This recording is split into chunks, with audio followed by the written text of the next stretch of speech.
You said, forget you and your hatred of real history. What real history do I hate? The real history of Black people in America, sir. After the Civil War, Blacks were doing way better than whites right up to 1950. We had Rosewood, Black Wall Street. They still didn't stop. Hold on, I want to make sure I heard you right. And then we had the Great Society. Did you say we have welfare. We have affirmative action. Did you say that right after the Civil War, Black people were doing better than white people? Bass Reeves, Lucretia Marchbanks, Mary Fields. They're not uncommon stories. Of course they are uncommon stories. Most Black people were living in poverty. Most Black people were subjected to Black codes. They still couldn't vote. They still couldn't get jobs. And it made them tougher. And they outlasted their peers.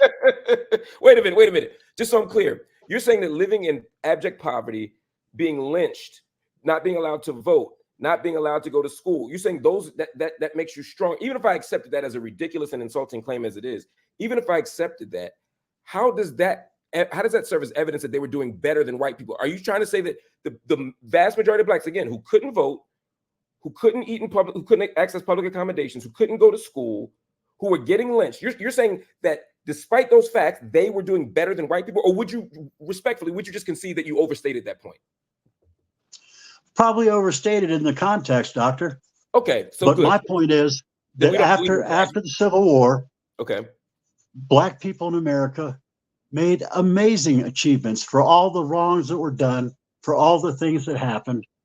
I mean, I wore a badge and a gun, and my favorite lawman of all time has always been Bass Reeves. 3,000 arrests, never got the wrong guy, couldn't read, brought his own son in for murder. Never got the wrong guy. I mean, that's an oak. You know what I always wondered, Doctor? What would have happened in Tulsa if Bass Reeves had lived another 20 years? I always wonder. He would have shot one of them planes down, sir.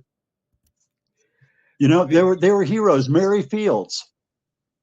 I mean, 60-some years old. She won the job. She wasn't given to her because she was a female of color. So do you think that then, because you talk about these things as if they're minor issues, right? The microaggressions, and Black people have a culture and a tradition, just like Italians, just like Irish people, just like Jewish people, just like Muslims, religious traditions, cultural traditions, racial traditions, all kinds of groups have traditions. If Black people have a tradition of a Black national anthem, which is part of our you would acknowledge the Black National Anthem is a long part of our history, right? Oh, I was told that it had been around for a while. In 1900, it had been written a little bit earlier, and it was the anthem of the Negro League. And that was not something I did not research. I knew it was an old tune. Right. So did you know that the song was actually written for Abraham Lincoln? It was this poem written for Abraham Lincoln for his birthday? No, I did not. A lot of things about the Civil War. Let me do this. Let me give you some context for my audience, because this is an educational space. So when James Weldon Johnson wrote the piece, and then his brother Roseman put it to music 3 years later, it was actually written in the month of February for Abraham Lincoln.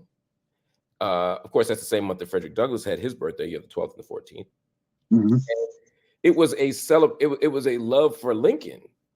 So it's a little fascinating to me that you see the Black National Anthem as divisive when its original creation was actually to acknowledge an American president who, in their estimation, was responsible for, saving the Union and ending slavery, right? Which is supposed to be a pat on the back for Americans, right? And so to say that this song, which promotes, have you heard the song before? Yes, I have. I've only listened to it all the way through once, and I've seen them play it at sporting games, but I really don't watch sports. Did you listen to it right before this conversation? No.